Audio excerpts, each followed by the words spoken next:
Sebuah perusahaan tidak akan berjalan dengan sendirian, pasti membutuhkan tenaga kerja. Tenaga kerja yang dibutuhkan perusahaan juga tidak sembarangan. Semua mempunyai kualifikasi tersendiri, dan semua tenaga kerja yang mempunyai kualifikasi tidak juga bisa langsung diterima. Perkenalkan, kami dari kelompok 8. Assalamualaikum warahmatullahi wabarakatuh. Saya Anissa Nawar dengan NIM 0066. Saya Muhammad Fazullah dengan NIM 070. Saya Nur Cahyati dengan NIM 065. Kelompok kami di sini ingin mempresentasikan materi yang berjudul Human Resource and Motivation and Performance. Pertama adalah Human Resource. Human Resource itu bagian yang sangat penting dari suatu organisasi atau perusahaan. Mereka itu adalah penopang dari kesuksesan suatu perusahaan. Tugasnya diantaranya itu adalah mengatur segala sesuatu yang berhubungan dengan tenaga kerja. Baik, selanjutnya ada komponen Human Resource Management System. Tugas Human Resource itu mencakup sumber daya manusia yang berprestasi yang memiliki 5 komponen utama, yaitu rekrutmen dan seleksi, pelatihan dan pengembangan organisasi, penilaian kinerja dan umpan balik, gaji dan tunjangan, serta hubungan kerja. Selanjutnya di sini ada contoh-contoh penjelasan dari komponen Human Resource Management System. Yang pertama itu ada rekrutmen dan seleksi. Manajer menggunakan rekrutmen dan seleksi itu komponen pertama dari sistem sumber daya manusia. Fungsinya ini untuk menarik dan merekrut karyawan baru yang memiliki kemampuan, keterampilan, dan pengalaman. Selanjutnya yang kedua itu ada training dan pengembangan. Setelah merekrut dan memilih karyawan, manajer itu menggunakan komponen ini untuk memastikan bahwa anggota mengembangkan keterampilan dan kemampuan yang akan mereka lakukan di pekerjaan. Yang ketiga itu ada penilaian kinerja dan umpan balik. Komponen ini memiliki 2 tujuan dalam manajemen sumber daya manusia.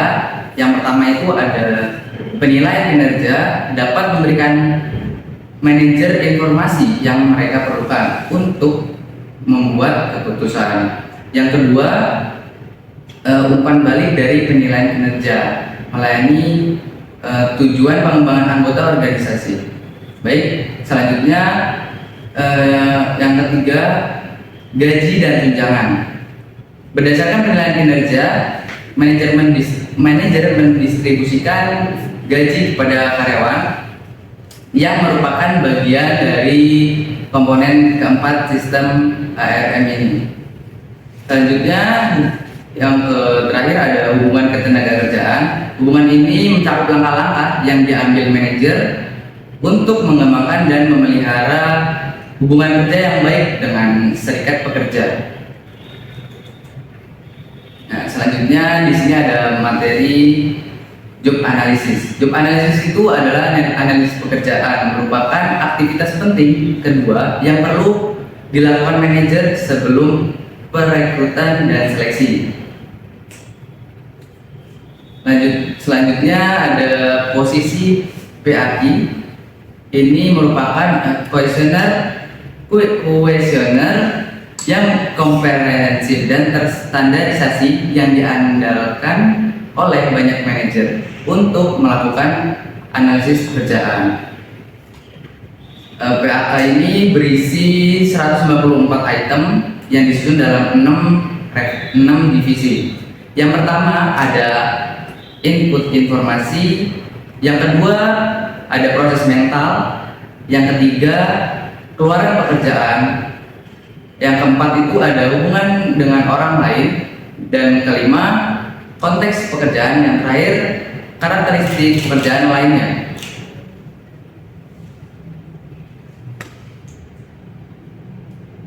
Oke, baik. Selanjutnya di sini materi selanjutnya ada eksternal dan internal recruitment. Perekrutan eksternal ini ketika manajer itu merekrut secara eksternal untuk mengisi posisi yang terbuka atau mereka itu biasa mencari orang-orang di luar organisasi yang belum pernah bekerja untuk organisasi tersebut. Kemudian ada perekrutan internal. Internal itu manajer beralih ke karyawan yang ada untuk mengisi posisi yang terbuka. Karyawan direkrut secara internal mencari perpindahan lateral atau perubahan pekerjaan yang tidak memerlukan perubahan besar dalam tingkat tanggung jawab dan wewenang. Selanjutnya ada kejujuran dalam perekrutan. Perekrutan akan lebih efektif jika para manajer memberikan penilaian yang jujur kepada calon pelamar mengenai kelebihan dan kekurangan pekerjaan dan organisasi. Penilaian seperti ini disebut dengan realistic job preview atau RJP. RJP dapat mengurangi jumlah karyawan baru yang berhenti ketika pekerjaan dan organisasi mereka gagal memenuhi ekspektasi mereka yang tidak realistis. Dan RJP membantu pelamar memutuskan sendiri apakah suatu pekerjaan tepat untuk mereka. Di sini kita menyediakan contoh tentang manajer yang mencoba merekrut asisten administrasi. Manajer memberikan gambaran bagus tentang pekerjaannya.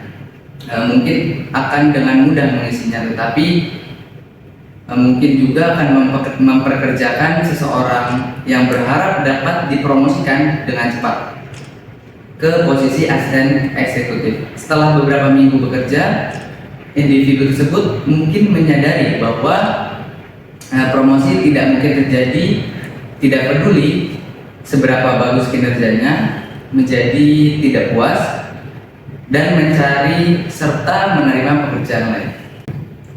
Oke, selanjutnya orang-orang yang diterima melalui rekrutmen dan seleksi. Yang pertama yaitu menentukan jenis pelatihan dan pengembangan yang diperlukan. Yang kedua, cara penilaian kinerja. Yang ketiga, meningkat gaji dan tunjangan yang sesuai. Proses seleksi memiliki beberapa langkah. Yang pertama, background information atau informasi latar belakang, yaitu untuk membantu proses seleksi. Manajer memperoleh informasi latar belakang dari lamaran pekerjaan dan dari resume. Yang kedua yaitu ada interview wawancara. Dalam wawancara terdapat wawancara terstruktur dan tidak terstruktur. Wawancara terstruktur itu menanyakan pertanyaan yang standar, sedangkan wawancara tidak struktur itu berlangsung seperti percakapan biasa. Secara umum, wawancara terstruktur lebih unggul daripada wawancara tidak struktur, karena wawancara tersebut lebih mungkin menghasilkan informasi yang akan membantu mengidentifikasikan kandidat yang memenuhi syarat. Yang ketiga yaitu ada tes kertas dan pensil. Tes kertas dan pensil digunakan untuk tujuan seleksi adalah kemampuan dan tes kepribadian. Yang keempat, physical ability test atau tes kepribadian mengukur ciri-ciri dan karakteristik kepribadian yang relevan dengan prestasi kerja. Yang kelima, performance test untuk pekerja yang memerlukan kemampuan fisik. Yang keenam, reference. Pelamar untuk banyak pekerja diminta untuk memberikan referensi dari perusahaan sebelumnya atau sumber berpengetahuan lainnya yang mengetahui keterampilan, kemampuan, dan karakteristik pribadi pelamar lainnya. Selanjutnya ada jenis penilaian kinerja. Yang pertama, penilaian sifat. Ketika penilaian sifat digunakan, manajer menilai karyawan berdasarkan karakteristik pribadi yang relevan dengan kinerja pekerjaan, seperti keterampilan, kemampuan, dan kepribadian. Yang kedua, pekerjaan mereka. Tindakan dan perilaku aktual yang ditunjukkan pekerja dalam pekerjaan. Yang ketiga, penilaian hasil. Untuk beberapa pekerjaan, cara orang melakukan pekerjaan yang tidak sepenting apa yang mereka capai atau hasil yang mereka peroleh. Yang keempat, penilaian objektif dan subjektif. penilaian objektif berdasar pada fakta dan cenderung bersifat numerik. Manajer sering menggunakan penilaian objektif ketika dinilai karena hasil cenderung lebih mudah diukur dibanding sifat atau perilaku. Penilaian subjektif didasar pada persepsi manajer terhadap sifat, perilaku, atau hasil. Karena penilaian subjektif bergantung pada persepsi manajer. Selanjutnya yaitu ada motivation. Yang pertama, motivasi dapat berasal dari sumber intrinsik atau ekstrinsik. Perilaku motivasi secara intrinsik adalah perilaku yang dilakukan demi kepentingannya sendiri. Sumber motivasinya adalah pelaksanaannya perilaku itu sendiri, dan motivasi berasal dari melakukan pekerjaan itu sendiri. Banyak manajer yang dimotivasi secara intrinsik. Mereka mendapatkan rasa pencapaian dan prestasi dari membantu organisasi mencapai tujuannya dan mendapatkan keunggulan kompetitif. Yang kedua, apakah pekerjaan dimotivasi secara intrinsik, ekstrinsik, atau keduanya tergantung pada berbagai faktor. Yang pertama, karakteristik kepribadian pekerja sendiri seperti kepribadian, kemampuan, nilai, sikap, dan kebutuhan mereka. Yang kedua, sifat pekerjaan mereka, seperti apakah pekerjaan tersebut diperkaya atau di mana mereka berada pada 5 karakteristik inti dari model karakteristik pekerjaan. Dan yang terakhir, sifat organisasi seperti struktur, budaya, sistem kontrol, sistem manajemen sumber daya manusia, dan lain-lain. Yang ketiga, selain dimotivasi secara intrinsik dan ekstrinsik, beberapa orang juga ada yang dimotivasi secara prososial, yaitu perilaku yang dilakukan untuk memberi manfaat atau membantu orang lain. Motivation equation. Organisasi mempekerjakan orang untuk mendapatkan masukan penting, yaitu apapun yang disumbangkan seseorang ke pekerjaan atau organisasi seperti waktu, usaha, pendidikan, pengalaman, keterampilan, pengetahuan, dan perilaku kerja nyata. Masukan seperti itu diperlukan agar organisasi dapat mencapai tujuannya. Terlepas dari apakah orang dimotivasi secara intrinsik, ekstrinsik, atau prososial, mereka bergabung dan termotivasi untuk bekerja di organisasi untuk memperoleh hasil tertentu, seperti otonomi, tanggung jawab, perasaan capaian, dan kesenangan melakukan pekerjaan yang menarik atau menyenangkan, menghasilkan perilaku yang dimotivasi secara intrinsik. Hal seperti meningkatkan kehidupan atau kesejahteraan orang lain dan melakukan kebaikan dengan membantu orang lain, menghasilkan perilaku yang dimotivasi secara prososial. Hasil lainnya seperti gaji, keamanan kerja, tunjangan, dan waktu liburan menghasilkan perilaku yang dimotivasi secara ekstrinsik. Nah, dari materi tadi, jika diaplikasikan ke dalam tabel, maka seperti ini. Selanjutnya, teori-teori ini memberikan seperangkat pedoman yang komprehensif bagi manajer yang diikuti guna mendorong tingkat motivasi karyawan yang tinggi. Manajer yang efektif cenderung mengikuti banyak dari pedoman ini, sementara manajer yang tidak efektif seringkali gagal mengikutinya dan tampaknya kesulitan memotivasi anggota organisasi. Teori harapan yang dirumuskan oleh Victor H. Fierron pada tahun 1960-an menyatakan bahwa motivasi tinggi ketika pekerja percaya bahwa tingkat usaha yang tinggi akan menghasilkan kinerja yang tinggi, dan kinerja yang tinggi mengarah pada pencapaian hasil yang diinginkan.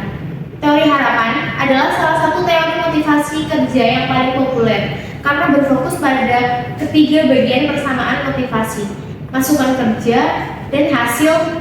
Teori harapan mengidentifikasikan 3 faktor utama yang menentukan motivasi seseorang: harapan, instrumentalisme, dan valensi.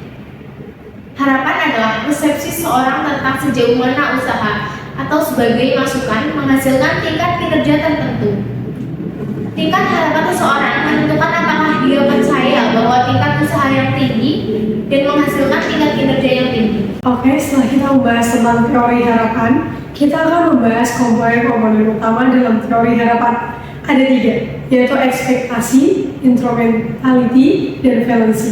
Nah, ekspektasi yaitu selain kita mengekspresikan kepercayaan pada karyawan, cara lain bagi manajer untuk meningkatkan tingkat harapan dan motivasi karyawan adalah dengan memberi pelatihan-pelatihan sehingga orang-orang memiliki keahlian yang diperlukan untuk kinerja yang lebih tinggi.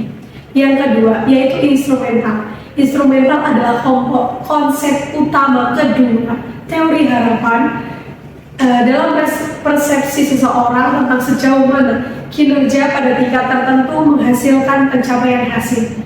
Menurut teori harapan, karyawan termotivasi kinerja tinggi hanya jika mereka berpikir bahwa kinerja yang tinggi akan mengarah pada atau bersifat instrumen dalam mencapai hasil seperti gaji, keamanan kerja, penugasan pekerjaan yang menarik, bonus, atau perasaan pencapaian yang lainnya. Yang ketiga yaitu valensi. Meskipun semua anggota organisasi harus memiliki harapan dan instrumental yang tinggi, teori harapan mengakui bahwa orang berbeda dalam preferensi mereka terhadap hasil-hasil. Bagi banyak orang, gaji adalah komponen utama dan yang paling penting dari bekerja. Ya, selanjutnya kita akan membahas tentang ekspektasi teori. Ekspektasi teori di sini ada 3: harapan tinggi, instrumentasi tinggi, dan valensi yang tinggi. Jika berbagai orang mempunyai harapan tinggi bahwa berusaha keras itu akan mendapatkan kinerja yang lebih tinggi, dan kinerja yang lebih tinggi akan mendapatkan hasil yang lebih tinggi, dan hasil yang lebih tinggi itu diperoleh dari kinerja yang lebih tinggi. Nah, di sini kita akan membahas tentang teori-teori. Yang pertama adalah teori harapan, di mana di teori harapan ini motivasi yang tinggi itu dari tingkat harapan yang tinggi, instrumentalitas, dan juga valensi. Jika salah satu dari faktor-faktor ini rendah, maka akan rendah pula motivasi seseorang dan berpikir bahwa hampir tidak bisa mengerjakan apa-apa. Manajer yang efektif menyadari bahwa pentingnya tingkat harapan, instrumentalitas, dan juga valensi yang tinggi, dan mengambil langkah-langkah konkret untuk memastikan bahwa karyawan mereka termotivasi secara tinggi. Yang kedua tentang teori kebutuhan, di mana teori kebutuhan ini atau teori keharusan itu adalah kelangsungan hidup dan kesejahteraan karyawan. Premis dasar dari teori kebutuhan adalah bahwa orang dimotivasi untuk memperoleh hasil di tempat kerja akan memenuhi kebutuhan mereka.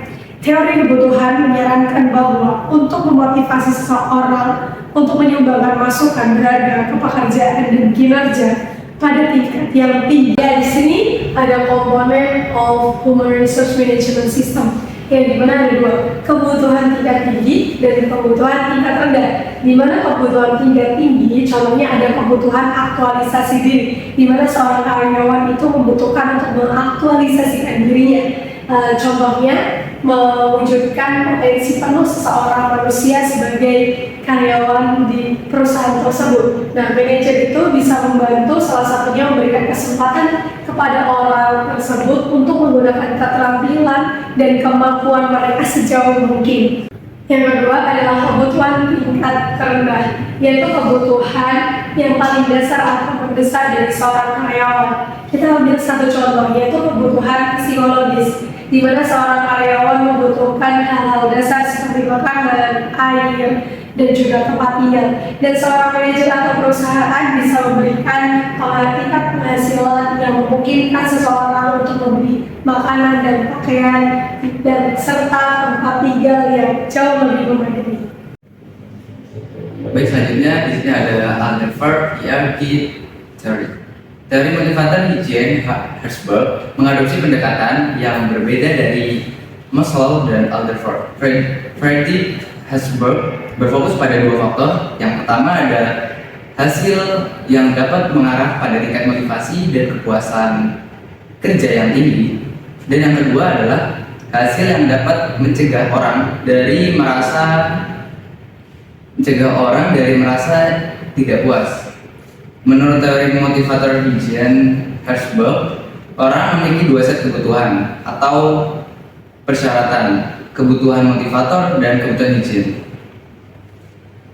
Selanjutnya, kebutuhan Eugene terkait dengan konteks fisik dan psikologis di mana pekerjaan dilakukan. Kebutuhan Eugene dipenuhi oleh hasil seperti kondisi kerja yang menyenangkan dan nyaman, pembayaran, keamanan kerja, hubungan yang baik dengan rekan kerja, dan pengawasan yang efektif.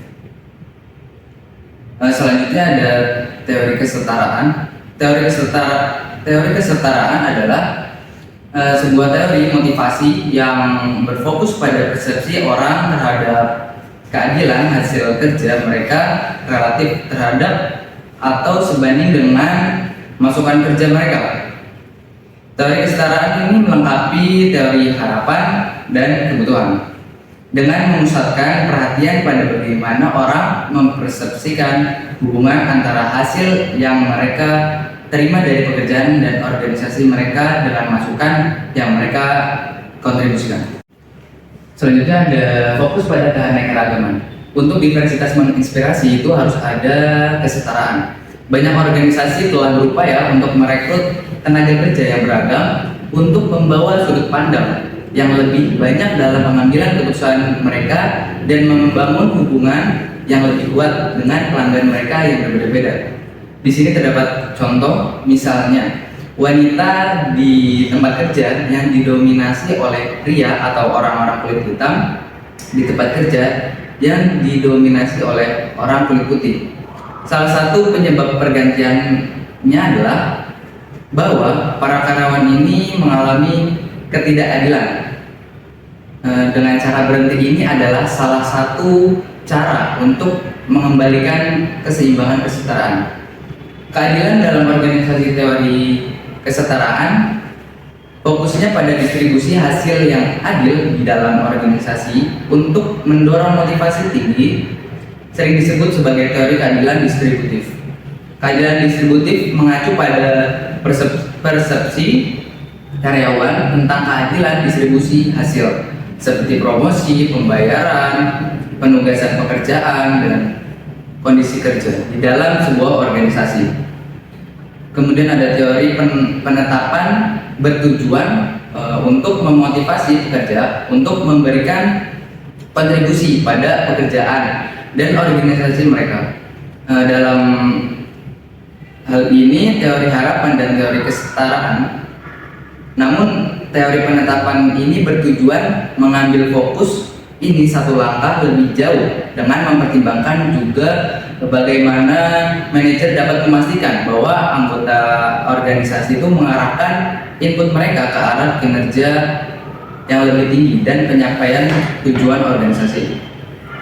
Dan terakhir ada teori pembelajaran yang diterapkan pada organisasi yang teori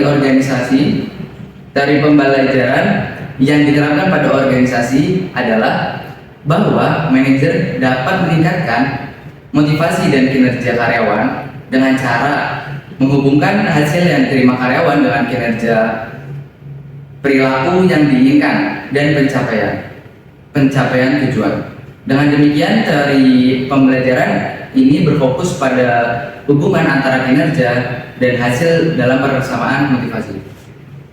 Setelah kita membahas teori-teori, di sini kita akan membahas gaji dan motivasi dalam sebuah perusahaan. Pentingnya gaji dan menyarankan bahwa gaji harus berdasarkan pada kinerja. Yang pertama pada teori harapan, yaitu gaji yang tinggi harus didasarkan dengan motivasi yang tinggi. Selain itu, gaji adalah hasil yang memiliki nilai yang tinggi bagi banyak orang. Yang kedua, dalam teori kebutuhan, gaji harus bisa memenuhi kebutuhan para karyawan. Yang ketiga, teori keadilan, di mana gaji itu harus adil didistribusikan sebanding dengan kinerja seorang karyawan. Yang keempat adalah teori penetapan, di mana hasil seperti gaji harus terkait dengan pencapaian tujuan. Dalam teori pembelajaran, distribusi hasil seperti gaji harus bergantung pada kinerja perilaku yang fungsional bagi organisasi.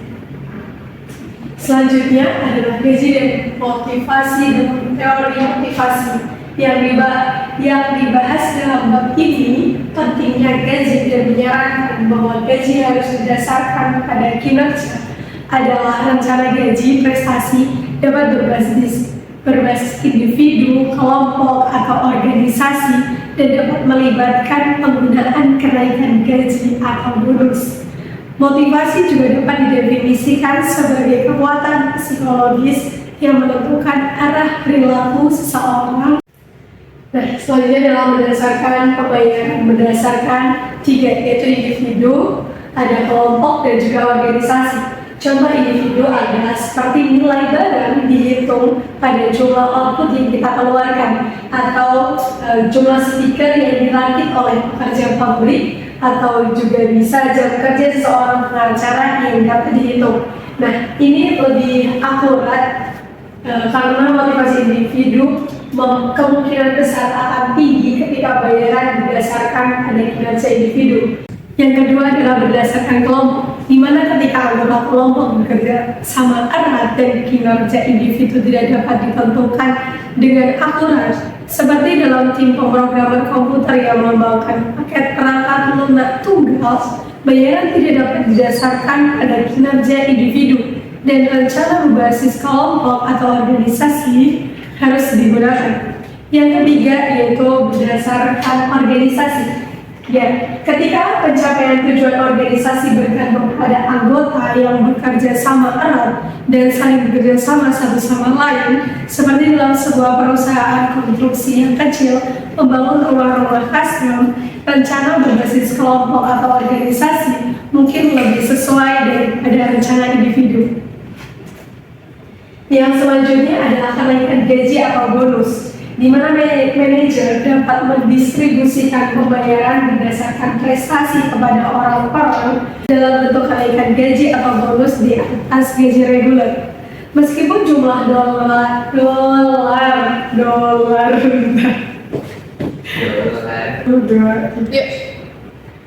kenaikan gaji atau bonus, yaitu manajer dapat mendistribusikan pembayaran berdasarkan prestasi kepada orang-orang dalam bentuk gaji atau bonus di atas gaji reguler.